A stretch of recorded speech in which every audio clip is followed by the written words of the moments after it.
Greetings, internetizens. This is Elmerthien playing Professor Layton versus Phoenix Wright. In the last episode, we officially established that Dark Law is the Shadow Queen and magic is fake. Shades are doing it somehow. Well, faking it.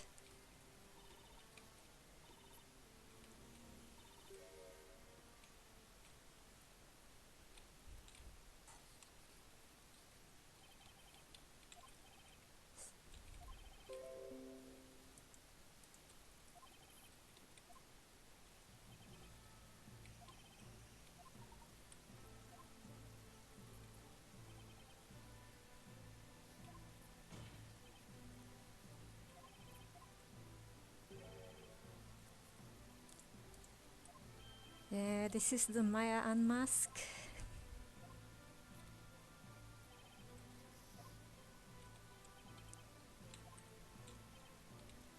I didn't see any strange machines in the forest. Are you saying it's because townspeople can't see them?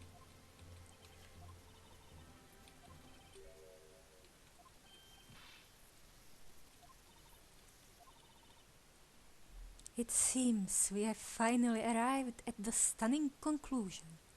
The secret behind Labyrinthia. What? What?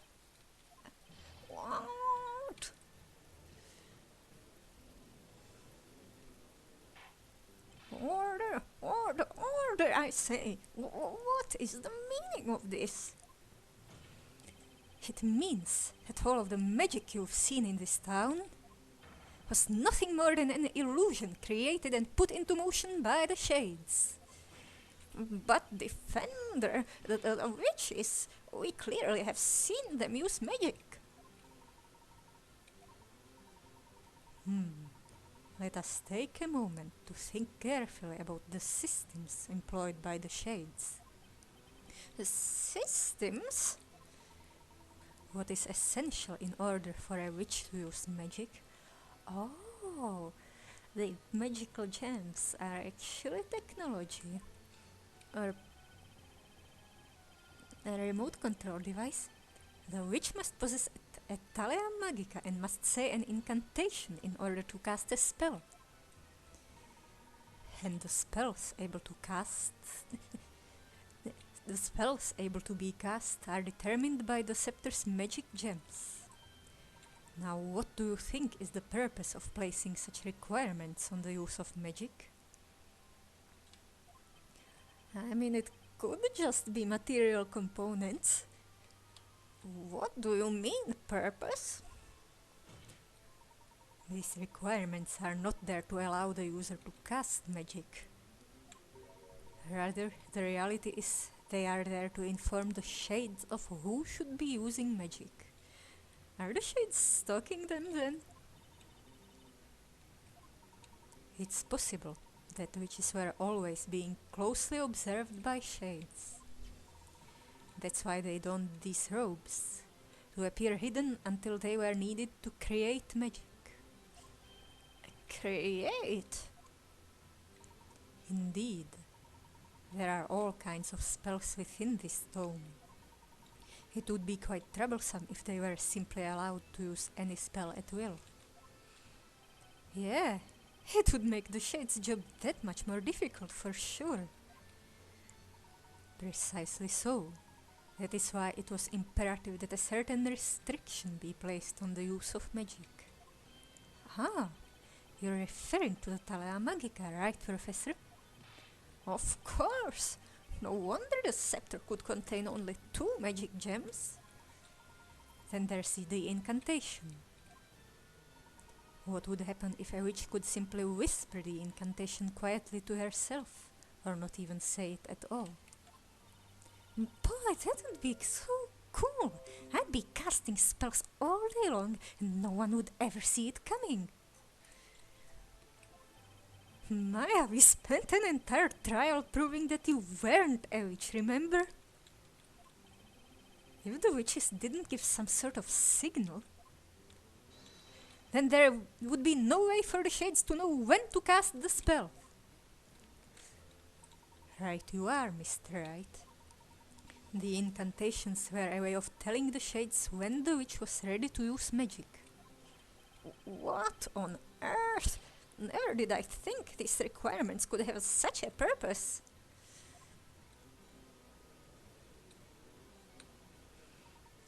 Now let's think back to the previous events leading up to today that had involved magic. Invisibility, yes. Machines that shoot fire. Did they build a door into the green wall?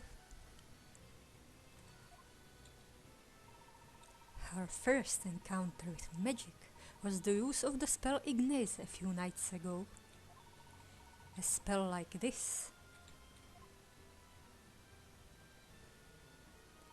was nothing more than a flame spewed from a machine being used by the shades. Oh, and the sleep spell is...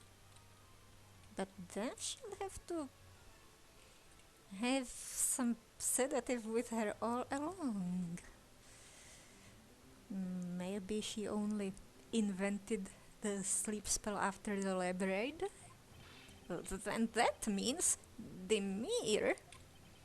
A spell that makes the caster disappear? No doubt about it. It must have been this robe. Next is the incident with Goldor, the spell that transmuted me into a gold statue. But how did nobody notice? While I understand this may sound a bit absurd, I can only surmise that the shades created a gold statue in my image, took me and left it in my place the instant the incantation was uttered.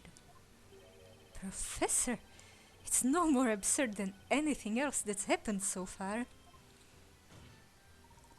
We can therefore conclude that all of the magic in Labyrinthia was created in a similar vein. What do you say to that, Miss Darklaw?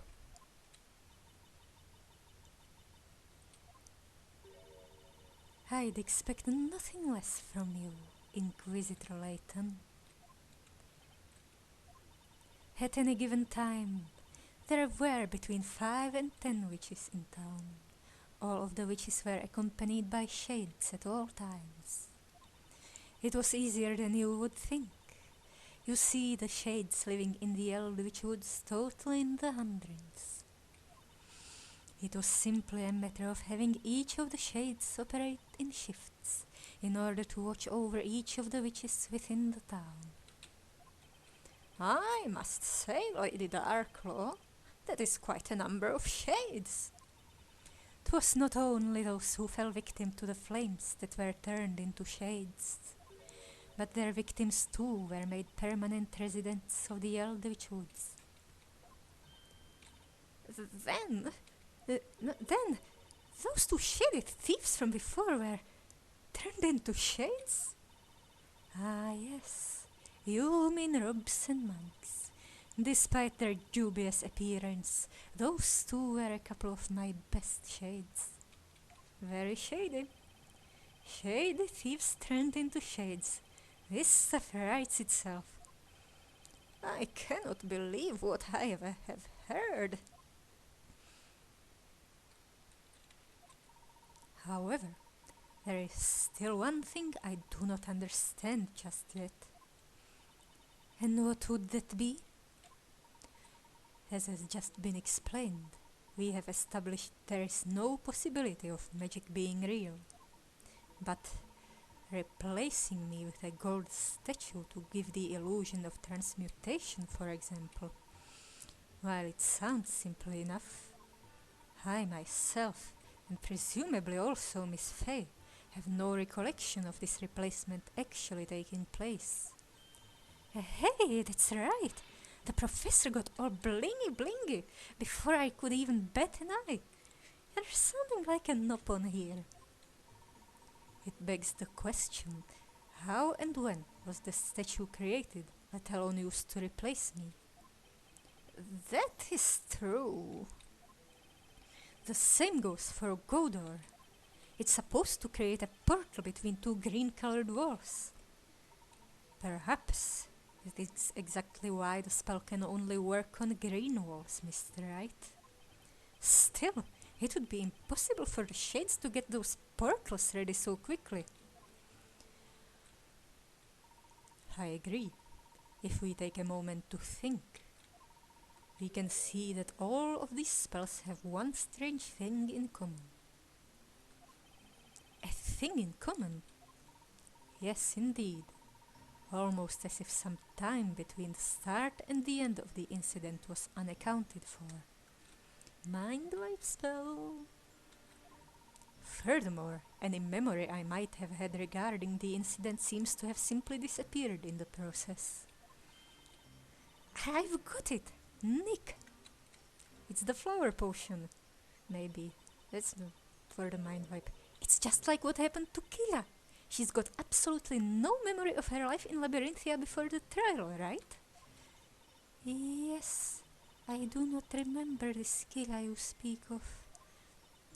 And, oh yeah, when you really think about it, doesn't it seem super weird how the shades are able to return to town if they complete their tasks? You're right, Maya. I mean, the townsfolk are bound to remember some things about them, right?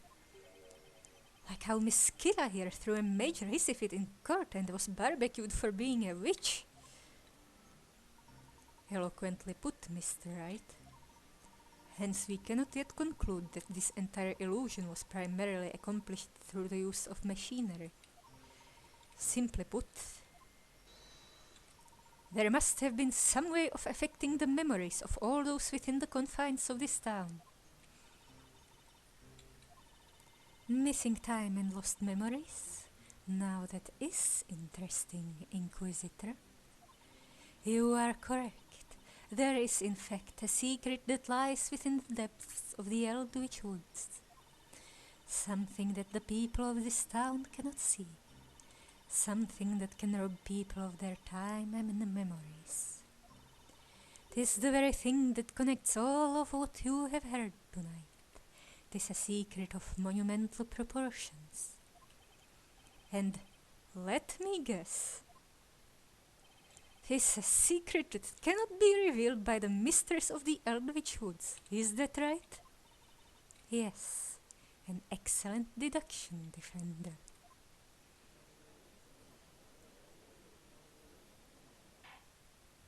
Which is so wondrous stray within the Eldritch Woods? Until tonight I thought this nothing but a mere fairy tale told to children. Now we find out that reincarnation is real. But it has become clear that a seemingly large organization lies within that forest. The Witch's Court is the border between this world and the other world. Then that means, in this world, you're Labyrinthia's High Inquisitor, while also being mistress to the shades in the other world, otherwise known as the Great Witch. May I intervene for just a moment, Mr. Wright? Sure. In all honesty, there is still something that sticks out as a little odd, particularly in Miss Darklaw's previous response. Did you say the previous testimony? I had already pushed it out of my head. There was one vital truth that we managed to take away from the testimony. You mean that magic does not truly exist in Labyrinthia? Indeed, quite the vital, albeit shocking truth. However, there is one more truth hidden within that same testimony. There's something else in that testimony? I must have checked the court record more times than I can count, but I didn't find a single other contradiction. Have you forgotten already, Mr. Wright? When there is no evidence left, we have but one more weapon at our disposal with which to uncover the truth. The Magatama? No, let's not use the Magatama. That would probably get us executed for real at this point. Oh, hey, I've got it, Nick. Remember, in a witch trial, you can cross-examine two witnesses at the same time. Hey, that's right, I completely forgot. Being able to have a look at two testimonies side by side is bound to turn up a contradiction somewhere. And that contradiction should provide us with a much needed clue. I'm not entirely sure where the professor is going with this, but I believe in his judgment. Besides, if we're going to blow this case wide open, it's got to be worth a shot. Very well. We will now take a closer look at that Lady Darklaw's previous testimony. This is it. Miss Darklaw's previous testimony. There is a glaring contradiction between this piece of testimony and the others. Ready yourself, Mr. Wright.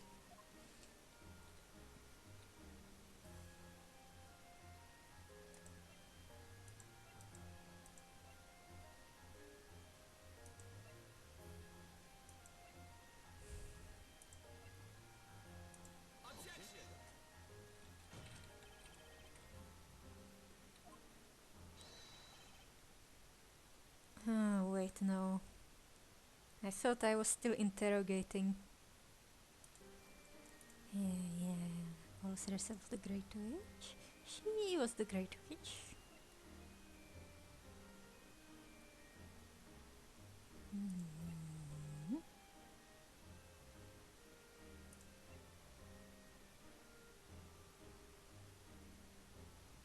Outside the realm.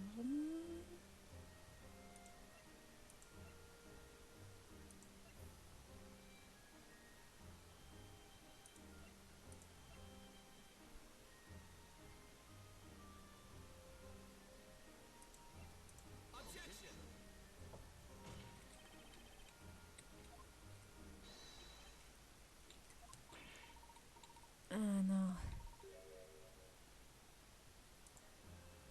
I don't know. Then why did they have this fight? Just pure fighting instinct or something?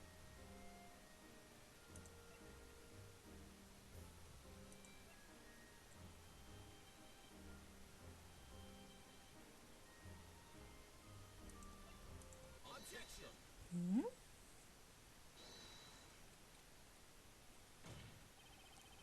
Your Honor, there's obviously a huge discrepancy between these two pieces of testimony.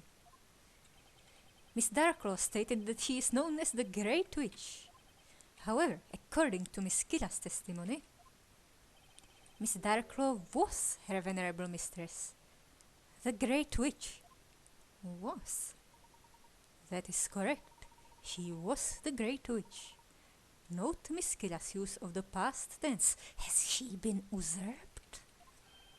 Past tense? I'm afraid my grammar is not quite what it used to be. May I ask what you mean? It's simple. Miss Darklaw was mistress to the Shades, or as they also called her, the Great Witch. Therefore, she is no longer the Great Witch.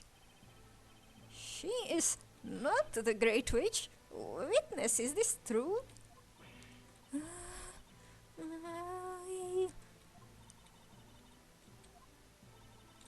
It is as you have heard, my lord. I relinquished my position as Great Witch in order to fulfill the objective of this task. What would that objective be again? That would be the assassination of the storyteller, Your Honor. Are you on our side now? He always was. Not even pretending to be against us, right? Witness, at the beginning of this trial you stated that you came to town in order to complete your task, didn't you? What's more, you said that you were going to summon the fire dragon to do it. Now this task, it wasn't Miss Darklaw here that gave it to you, was it? it wasn't. So then, the most pressing question is, who was it that gave you that task? Who told you to come to Elmerthien and assassinate the storyteller? I cannot tell you, no matter what. Alright, so Darklaw isn't the Great Witch anymore. Which must mean the mastermind behind this entire thing is... It would seem the defense has worked it out as well. Mr. Wright, you know who really gave Miss Killa her task tonight, do you not? Defender, I ask that you enlighten the court. Show us who really gave this witness her task to assassinate the storyteller.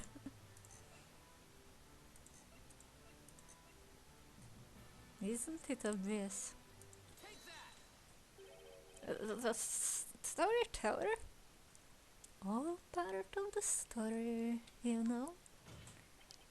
We're talking about someone with the authority and power to replace the Great Witch. Someone who calls the shots. I can't think of anyone else that meets those criteria, except for the storyteller himself. Preposterous? Then that would mean... Exactly, Your Honor. It means that the storyteller gave this final task to Killa himself. He was, in short, responsible for his own assassination. What?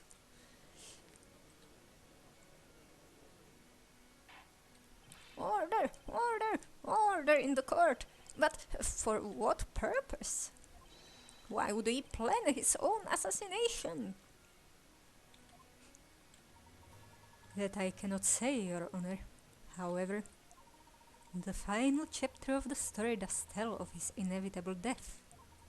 While he assigned this task to Killa himself, it is perfectly natural that he would do so. However, what is not natural is your behavior tonight, Miss Darklaw. What was unnatural about the High Inquisitor's behavior? You were once the head of all the Shades, and yet tonight you tried to interfere with the storyteller's plan. You rendered Miss Killa unconscious and locked her away in the belfry of the bell tower. That to me seems like the activity of someone aiming to put a stop to his plan altogether. Indeed, Lady Darklaw, what would be the reason for such behavior? I leave that to you, Mr. Wright. Based on what we've seen in this trial, the defense believes Miss Darklaw's reason for covering up her actions tonight can only be attributed to one thing. This plan was handed down by the storyteller himself.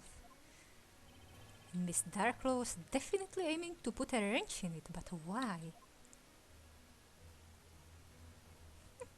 Yes. I think this is the correct formulation. There's one possible reason I can think of as to why Miss Darklaw had to hide her actions tonight. She was aiming to betray the storyteller. Betray the storyteller? Is that even possible? I agree, Mr. Wright. The storyteller used the Great Witch Bezella to take his own life. Instructions to carry out the plan were given to Miss Killa. However, Miss Darklaw planned to intervene and change the scenario at the very last minute. She planned to do so by changing the identity of the Great Witch from Miss Killa to Miss Cantabella, thus bringing us to our current situation, Miss Cantabella on trial for the murder of her father at the hands of Bezella. You, Miss Darklaw, seem to harbor a rather strong hatred for the storyteller, if I am not mistaken.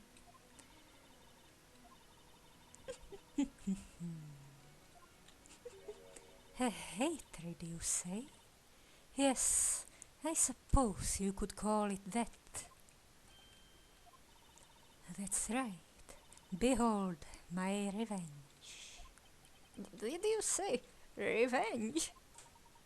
Miss Darklow, will you please tell the court of your plan for revenge? If you insist.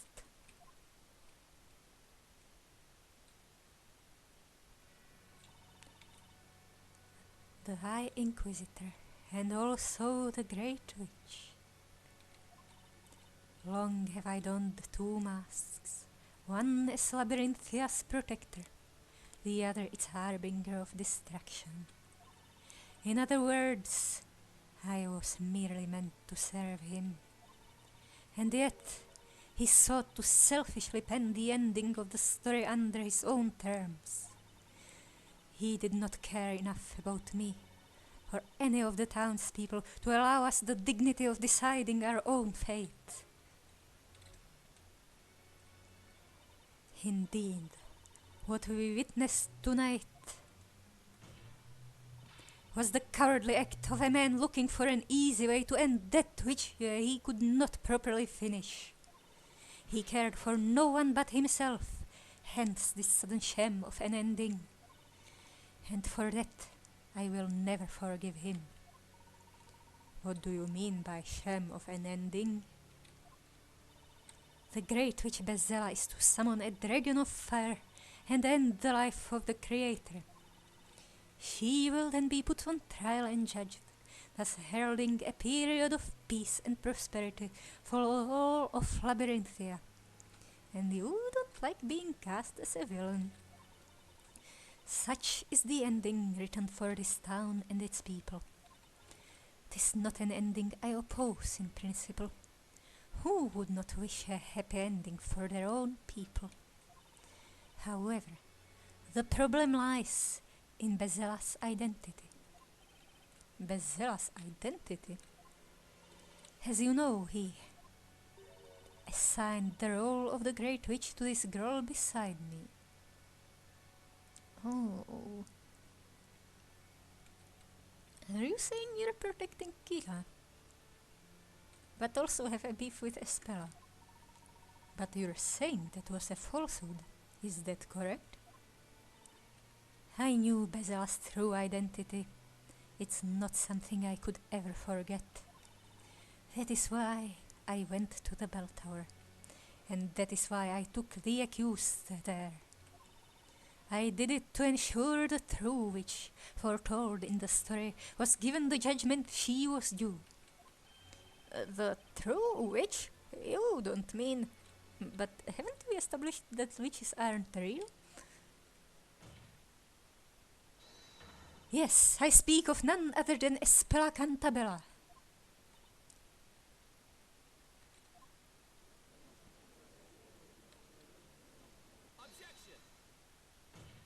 Miss Darklow, there is a glaring contradiction in your statement. And what would that be? It's supposedly common knowledge that Bezella is capable of using all magic. However, that is far from the truth. Magic does not actually exist in this town. It was all one giant illusion created by the shades. Therefore, the Great Witch Bezella cannot exist either.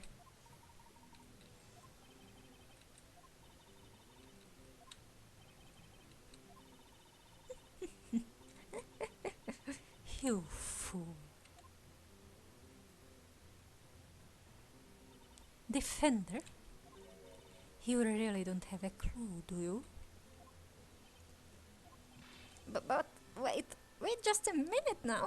Is the Defender not correct? If magic does not exist, then it goes without saying that witches do not exist either. And that would include the Great Witch, would it not? That's right. They've been lying to us this whole time. Bastards. Bezella isn't real. Objection. Mr. Wright, there is a fundamental mistake in your argument. What do you mean? I have but one simple question. What exactly is Bezella? A figure of myth? A demon summoned by the Bell of Ruin? Huh? Well, she's supposed to be the head of all witches. Allow me to reword the question. The Great Witch Bezella is the root of all disaster within Labyrynthia. Knowing that, what specific disaster might she have been the root of? That would be... I just thought of something. We've been hearing Bezella's name left and right since we got here, but not once has the real Bezella shown up in person. Indeed, Miss Faye, Bezella herself has been virtually absent from the story thus far. But Inquisitor, did she not claim the life of the storyteller tonight? It would appear so, Your Honor. However, there is just one more thing. Consider this. Which particular story is every citizen of Labyrynthia most familiar with? Well, that would have to be the legendary fire, right? Precisely. Surely you're not serious, as the name implies. That is but a mere legend. No one knows for a certain if it occurred. So they say, but the reality is, there are still traces of the terrible fire within the town today. The Professor's right. We've even seen some of it up close and personal. Hey, yeah, at the Great Archive. You are indeed correct, Inquisitor. Littered through the town are burnt remnants of a fire most fierce. However, no one can say for certain what transpired back then. You see, not a soul saw what actually happened. Let me see if I have this straight. There's an entire town full of people and no one saw what happened. You said not a soul. Can we get a soul? Can we get Newton Belduke? Correct, except for one particular person. What? There is one person who saw everything. I'm speaking, of course, of the one responsible for the fire itself, the Great Witch Bezella.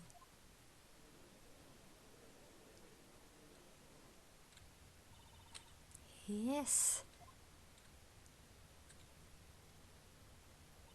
I remember it. All of it. Espella, what are you saying? When I close my eyes, I can picture it so vividly. The awful sight of the flames engulfing everything they touched. The scorching heat on my skin. The smell of burning cinder all around me. The large plumes of black smoke. The warm tears streaming down my face. I remember it all. What you are recalling now is the moment the Great Witch Bezella destroyed our town. Well, it appears my role here is finished. As for the rest, I leave it in your capable hands, Inquisitor.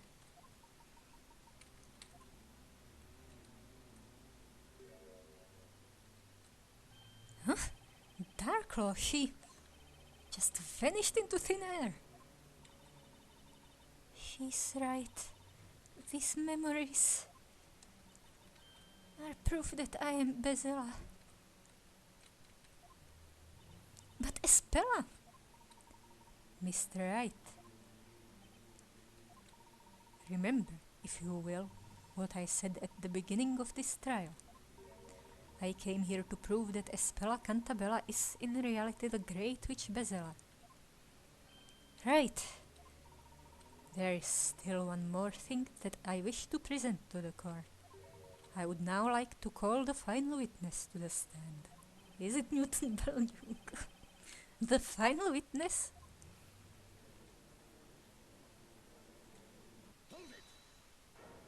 An old man?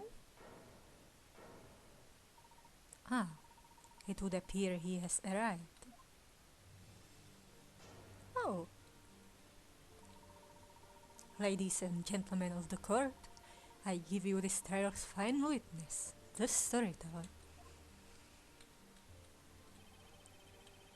And just like that he appeared, the man who died not hours before, and the victim of this very trial, the storyteller himself. The professor sure chose one heck of a final witness. Morning is drawing closer and closer. How this trial will end is anyone's guess. I didn't quite get whose blips those were. One of the younger people.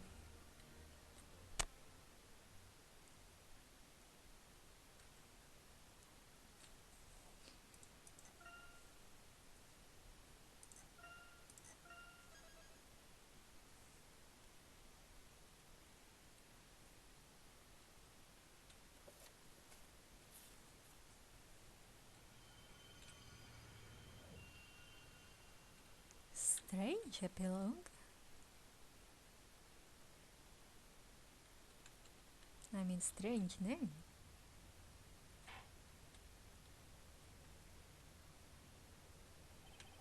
I don't quite know what to say. I'm truly shocked.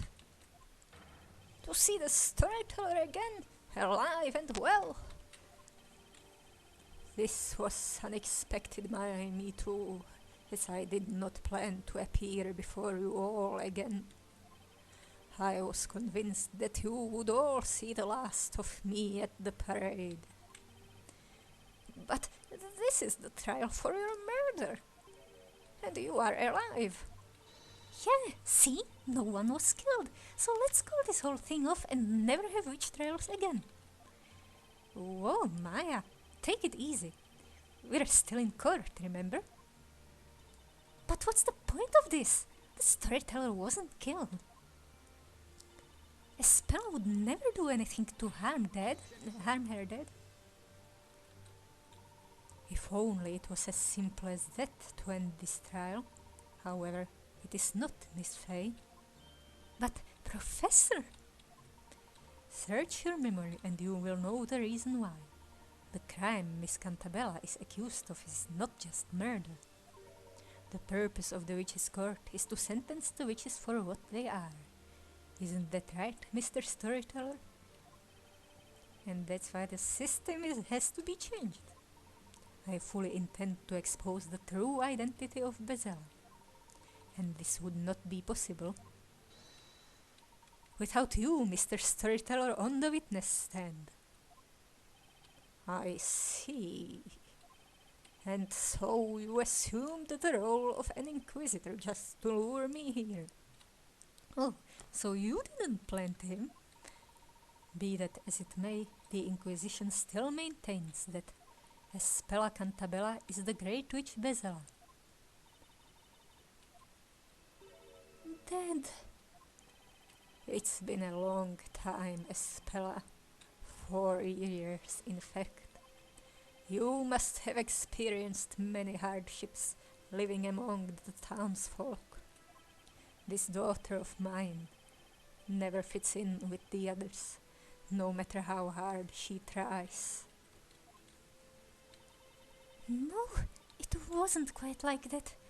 There were people who supported me. Aunt Patty was very kind, and the customers who came to our bakery were nice to me. I'm happy to hear that. I wanted to watch over you ever since you left for the town, but in the end I failed to do so. I have no idea of what was happening to you. I am very sorry, Espella. Oh, Dad, you don't need to apologize to me for anything. It's me that owes you an apology. I think I saw her move a little, even if she was transparent. I was trying to hurt you. It was all my fault, not yours. There's no reason for you to blame yourself. Just a normal teenage rebellion. Dad, I'm happy we got to talk. Espella, you were so busy writing everyone's stories that we stopped talking to each other. Before, it was different. You used to have time for me. Please forgive me. Why did it have to come to this? Mr. Storyteller, it's time to put everything in order now. The townsfolk and your daughter deserve to know the truth. The truth about yourself and the story. Yes, I suppose it is time I told you the truth. Your Honor? Yes, Mr. Storyteller? Let us begin. In this trial, I shall be judged. Understood.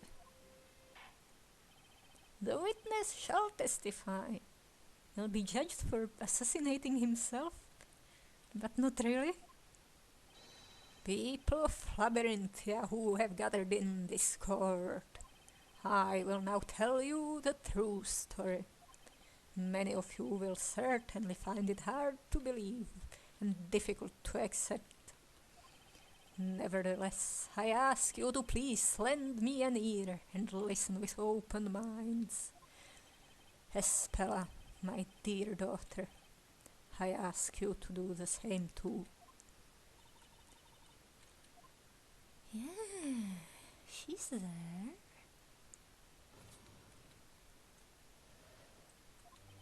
Although you know me as the storyteller, I have one more identity. I am the president of Labrellum Inc. Yeah. It's an anagram of umbrella. This whole town is one of Labrellum's research facilities. It may be hard for you to comprehend. This land is rich in a very special substance, which affects everyone who lives here. This substance enables the manipulation of people's minds, and that is what Labrellum is researching. It's a hypnogas! Hypnogas is back! This experiment began 10 years ago. The townsfolk became test subjects. Is this 10 years after the spooky train game?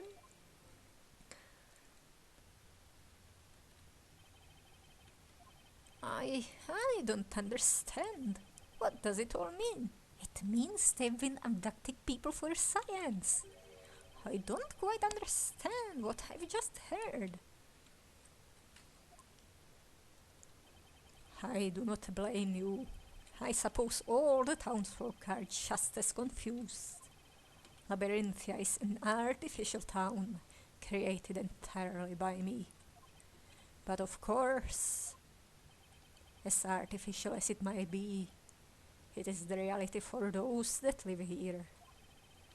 For the past 10 years, I have been bringing the illusion to life by writing the story. I am lost for words. It feels as if the whole world has been turned on its head. We've not actually been isekai'd, we've just been abducted into some testing grounds. Your Honor, it is certainly not an easy matter to grasp this new situation at once. Regardless, I suggest we hear more of what the witness has to say. Yes, I agree. Let's continue. The defense may begin the interrogation. Thank you, Your Honor.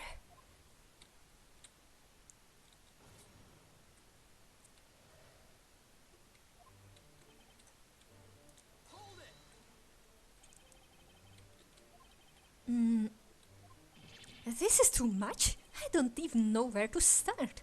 Professor, do you know anything about that company? It's probably British, right? I mean, that's...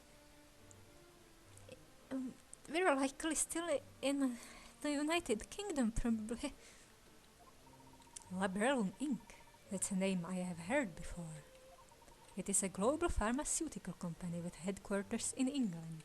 So it is global, but it is also British. If my memory serves me right, it was founded by Arthur Cantabella. You knew her family name all along. Arthur the author. But also Arthur as in King Arthur, and as in Arthur C. Clarke, whom he stole his magic system from. Indeed, that is my true name. Were you familiar with that, Mr. Wright? Sure, yeah, I've heard of a Labellum Inc., of course. Your bluff game is rusty. Oh. Maybe he just heard about it but doesn't know much. Labellum Inc. is known for developing a completely harmless anesthetic about 20 years ago. It is now widely used in hospitals all around the world. The company is also working on various other plant-derived sedatives, revolutionizing medicine. Oh, so maybe she didn't use chloroform. I suppose I shouldn't be surprised by your vast knowledge, Mr. Layton. That's irrelevant. That fact is just based on the real world we're from, not Labyrinthia. The real world, Mr. Wright. Then what would you think the world we are in now? Do you think this is a fantasy? No, that's not quite what I meant. Mr. Wright, I do not mean to be so rude as to presume I know what thoughts are running through your head. However, Labyrinthia is certainly not a place within a book or in the past. Labyrinthia is part of the world we know. What? But how could a town like this exist in the real world? Do you think it's impossible? Why would that be? Are you saying that everyone would know about an unusual town like this if it existed? It's something like that. Anyway, it would be on a map at least. It's probably walled off. I mean, even the woods are probably blocked off somehow. No, I'm afraid that cannot be so. Huh? This town is not marked on any map. It doesn't officially exist. What do you mean? The answer is quite simple.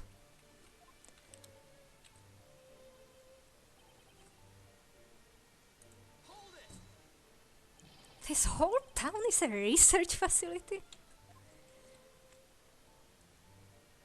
Yes, this whole area is a private property of Labellum Inc. So, they own all this land then? That is why Labyrinthia is not marked on any map, and people from the outside cannot enter unless they're abducted. We have taken measures to ensure that this town is not noticed by local residents. What measures are you talking about? You know, guards. Consider the fact that magic is supposed to exist in this town. Perhaps special mechanisms that were used to create magic also serve to conceal Labyrinthia. What about planes? Do people ever notice planes? There are limits to what magic the Shades are capable of producing on their own, after all. That is the case indeed. Magic in this town has been made feasible owing to the latest technology. Technology? Tricks? I cannot believe this. However, there is one question. There is no industry in Labyrinthia. How do you obtain necessary commodities? Very observant, aren't you? All commodities are regularly shipped in by sea. A young man once made his way here on a freighter and took a spell out of the town. On a freighter? So that wasn't her first time on a cargo ship. That was Carmine Accidenti, a friend of mine. I see. Wrong. I see. But is something on this scale really possible? As you might suspect, it would be beyond the power of Labrador Inc. to keep a facility this size a secret for so long. Labyrinthia is a project co-funded by the British government. What? It's a government project? But what would be their stake in this?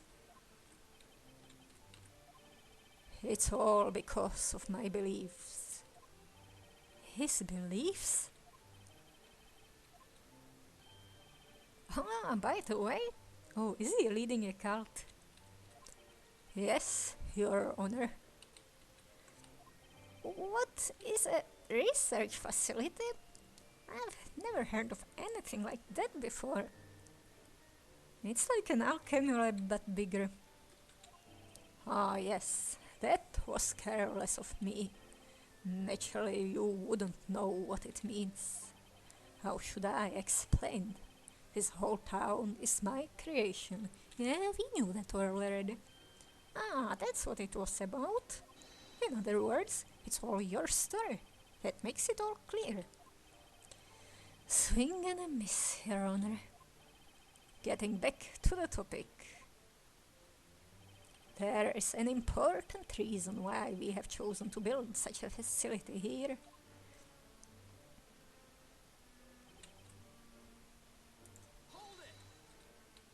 A special substance? What does it actually do? This area has been isolated since ancient times, developing its own unique culture. There are underground ruins on the verge of the town.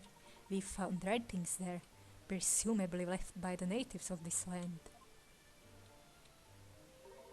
A bell that was supposed to be there was missing. So you have seen the ruins. I suspected that you would find them. And perhaps you have also noticed that everyone who lives here has a very peculiar condition. A peculiar condition, you say? I can't just sit quietly like a patient old man when you're saying such things. Just what kind of condition is it? You have every right to know. This condition makes people fall unconscious upon the sound of a certain metal being struck. Is that the bell? Is it... Kira. The missing time, it could be that they put people to sleep. With the little bell that Kira dropped. Metal? What kind of metal? Pure silver. And so there is not a single object made of silver in Labyrinthia.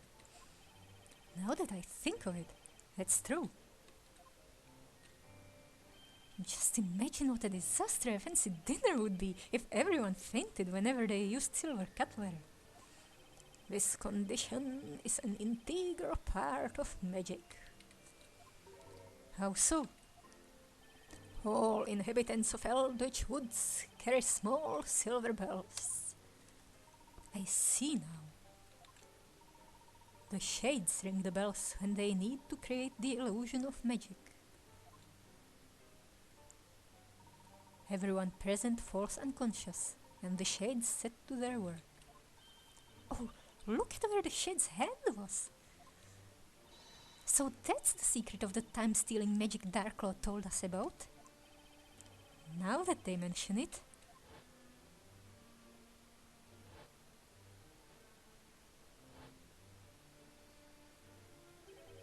Kira had a small bell with her when we saw her back at the marketplace. And is that how Darklaw disappeared? We have been researching this condition at Labrador Inc. And finally we discovered its cause. It was the groundwater. Or maybe she just demurred herself. Maybe she just cloaked herself, I mean. Water causes it. The groundwater contains a certain unique substance found in the soil in this area. So, if you drink that water, you get this silver allergy thing?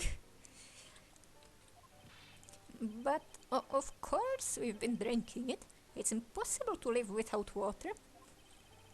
Of course. That's why everyone who lives here has that condition. Oh dear. And why the shades wear gas masks? You needn't worry, this condition is harmless, especially as silver is unknown to the townsfolk. Something's still not quite right though. If the sound of silver bells makes people pass out, why don't the shades pass out too? Although the effects of the substance in the groundwater is powerful, it doesn't last long. The condition will vanish after a day or so without drinking that water. That's convenient. That substance's effects aren't limited to humans. Are you telling me the bird testimony wasn't reliable after all? Well, it did help us. It can also affect plants to a great extent. But plants don't just pass out. Plants are affected by it. Our research was focused on the plants rather than humans.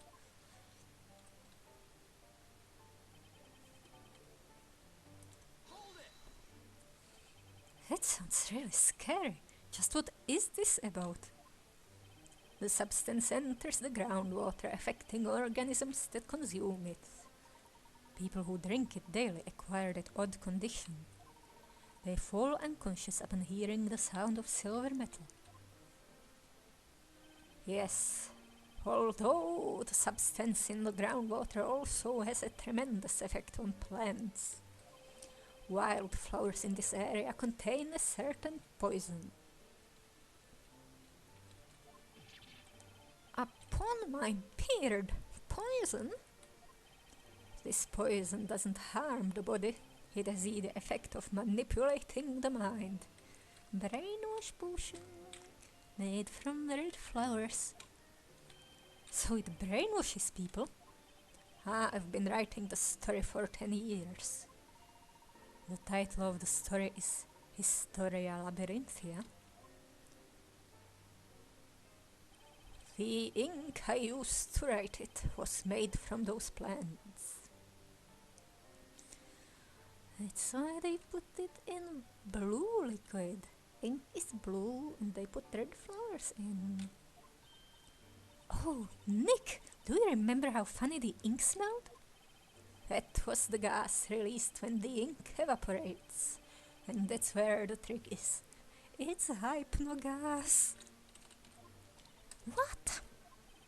Those that inhale the gas become extremely susceptible to suggestion. You mean brainwashing? They will believe anything they are told or anything they read, however strange or unrealistic. It will be imprinted into their minds as the truth. So that was the true purpose of the parades.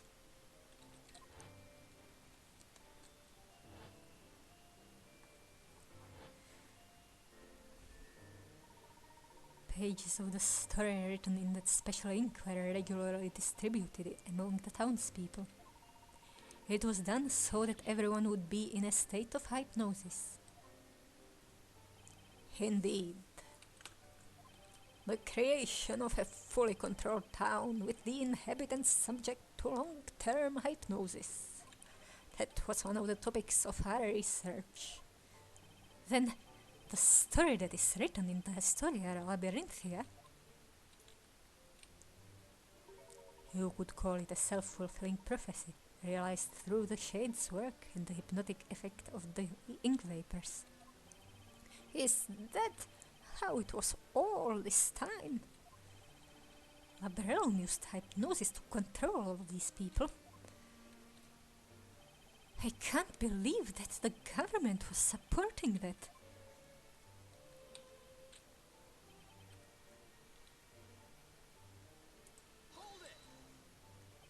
All the people subjected to this experiment have been living here all this time? No, we started with just a few people, gradually getting more and more. I must say that I am afraid of what the answer to this question might be. But where did these people come from? You haven't resorted to abduction by any chance, have you? Of course not. Every test subject signed a contract with Labrador. A contract to have their minds erased, to have their memories erased and be used like pawns in a story?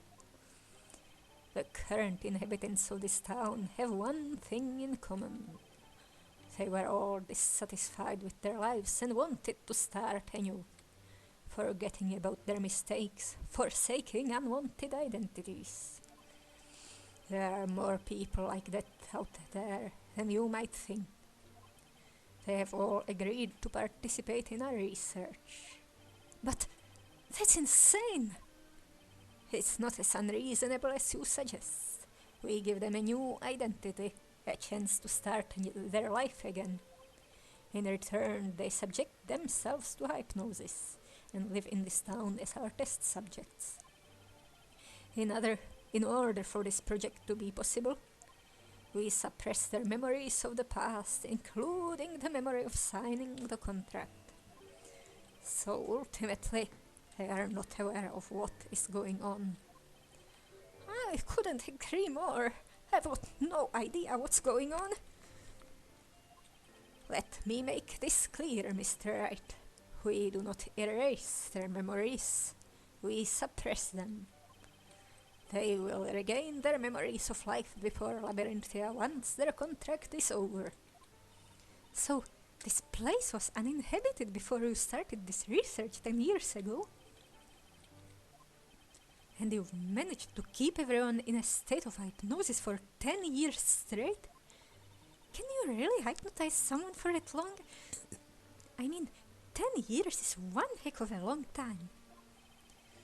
It was achieved through the distribution of the story during parades.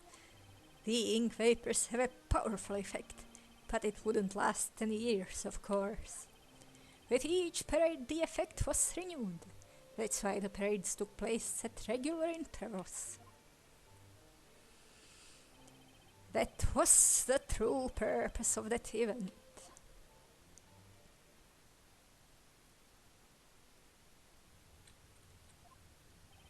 I have been born and raised here. It was a poor, small town with no industry to speak of. It had fallen behind the times. Ever since I was a child, I had one friend that was especially close to me. He was a bright boy, curious about the world. His name was Newton Belduke. Sir Newton Belduke? The alchemist! So they were childhood friends. The plot thickens. He had always been interested in the unique natural features of this land. There was really nothing here, but to us this area was an exciting place worth exploring. And one day we made an astonishing discovery on the outskirts of the town. We stumbled upon the entrance to the underground caverns leading to the colossal ruins. Whoa, look at that! Whoa, look at that, Newton! This is so amazing! And this strange writing! I've never seen anything like this before.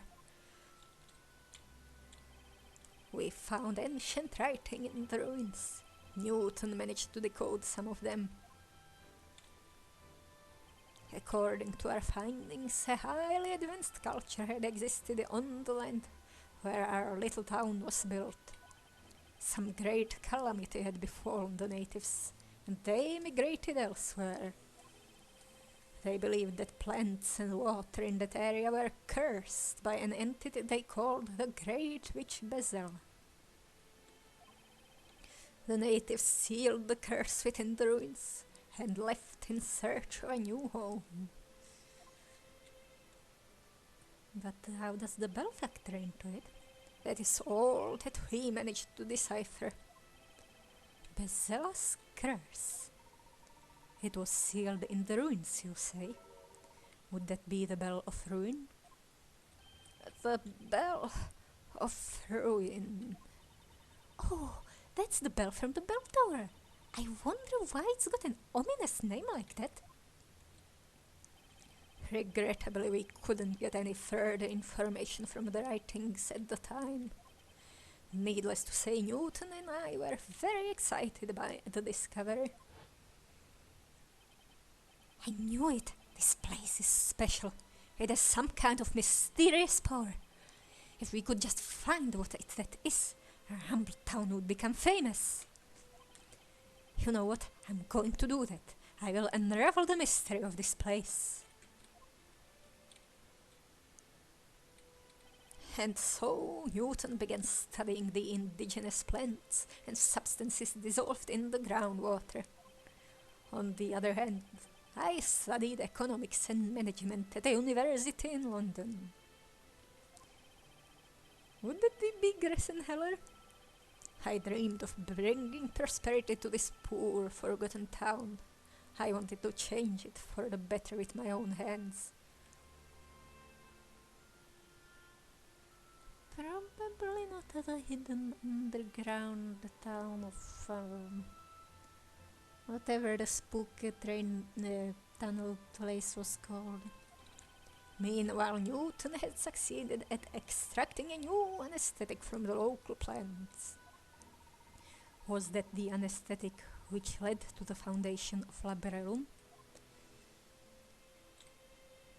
Yes, it was a huge success for Labrellum Inc., and before we knew it, we were making a fortune. We wanted the whole world to hear about our hometown. Alas, fate was not kind to us, as we never realized that dream. Everyone in our town had died. All the townspeople perished. Huh? Just what on earth happened to them? That does not matter anymore. We purchased the environs of our town, the mountains, the lake, the plains, everything. Then 10 years ago, having received financial support from the government, we started Project Labyrinthia. It was much smaller in the beginning. It started as no more than a village. Over the course of 10 years, it slowly grew into a town. The population increased as well. More people were signing the contract with Labrellum, slowly increasing the number of inhabitants, correct? And they also reproduced. Yes, they would sign the contract, be hypnotized and assign their role, and then be introduced to the world of the story. I mean, I'd expect some of the people to have babies. You wouldn't just abduct a child, right? Like, it's a 5-year-old. Like those two kids.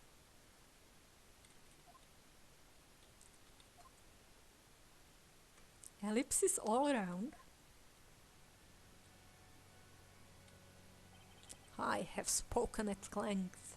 Thank you for patiently listening to my tale. Bezella is the name of a witch from an ancient legend that we read about in the ruins. It is a fictional character. She does not exist. But then, magic and witches... Magic is just an illusion, and there are no witches. Alright, so it was all fake. That doesn't make it much better. Why did you write a story where people get killed with magic and witches are thrown into the fire? You could have made it a peaceful, pleasant world where everyone would be happy. Because a story needs some conflict, some adventure. No, that was not possible. But why? This is a research facility after all. We're researching ways to completely control human beings. Aha, working for the government. It's for the military, isn't it? Test subjects need to be exposed to extreme situations, so we decided on a fantasy setting. We wouldn't have got fundings from the government otherwise. In other words, we're running a business. But just what instructions do you give to the people you hypnotize? You don't give each of them a full set of memories of their whole fictional life, do you? No, it's much more simple than that. We only give them two pieces of information. The first one, that they were born in this town, and the second was their new occupation. No name? That explains the meaningful names. What the heck? Is Emir's role just to be annoying? He's a mere punching bag. Then they fill in the gaps themselves without being aware of it. A human mind requires a consistent story of one's life. Which means, of course, that no Labyrinthian has memories from earlier than 10 years ago. No one has any memories from before they came to Labyrinthia. What are you saying? It's all one big lie. I am who I am. But can you remember your childhood? I can't. That's true. I can't remember. Even my parents. No way. I can't recall my own mother's face. As you can hear, no one can remember their real past. There are no exceptions. Huh? Wait a second. No exceptions? I smell a contradiction here. It seems Mr. Wright too has noticed it now. What are you talking about, Layton?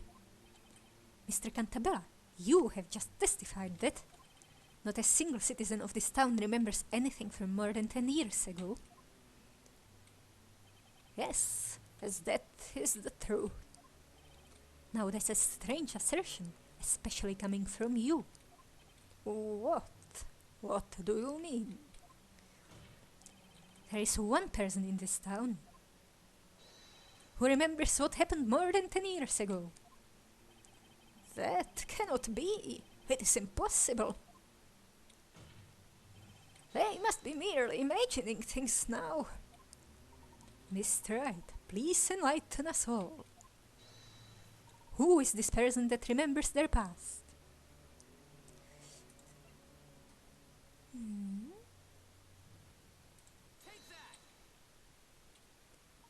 Precisely, Mr. Wright.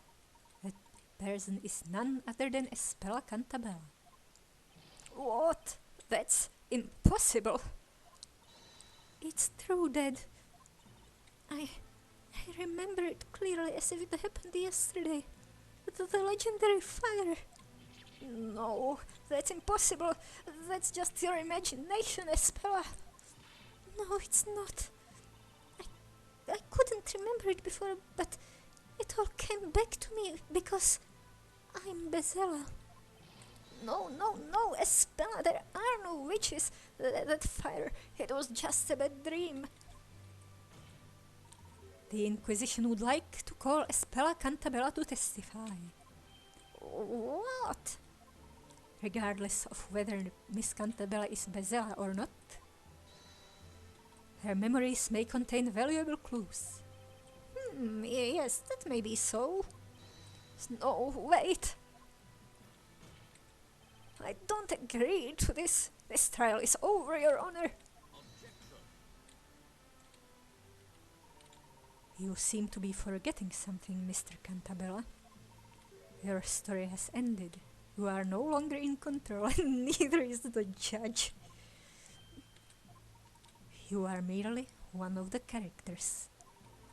And this is also why we will not cease seeking the truth until we find it.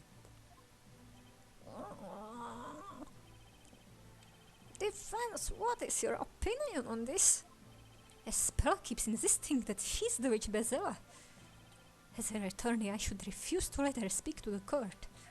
But what's really important now is finding the truth, just as Layton said. There's only one way to proceed with this trial, and that by questioning Miss Cantabella about her memories. In that case, the court summons Spella Cantabella as a witness. Attendants, bring the accused to the witness stand.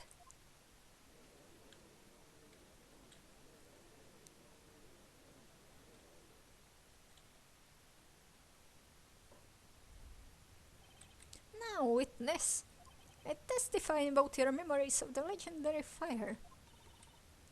Yes, my lord.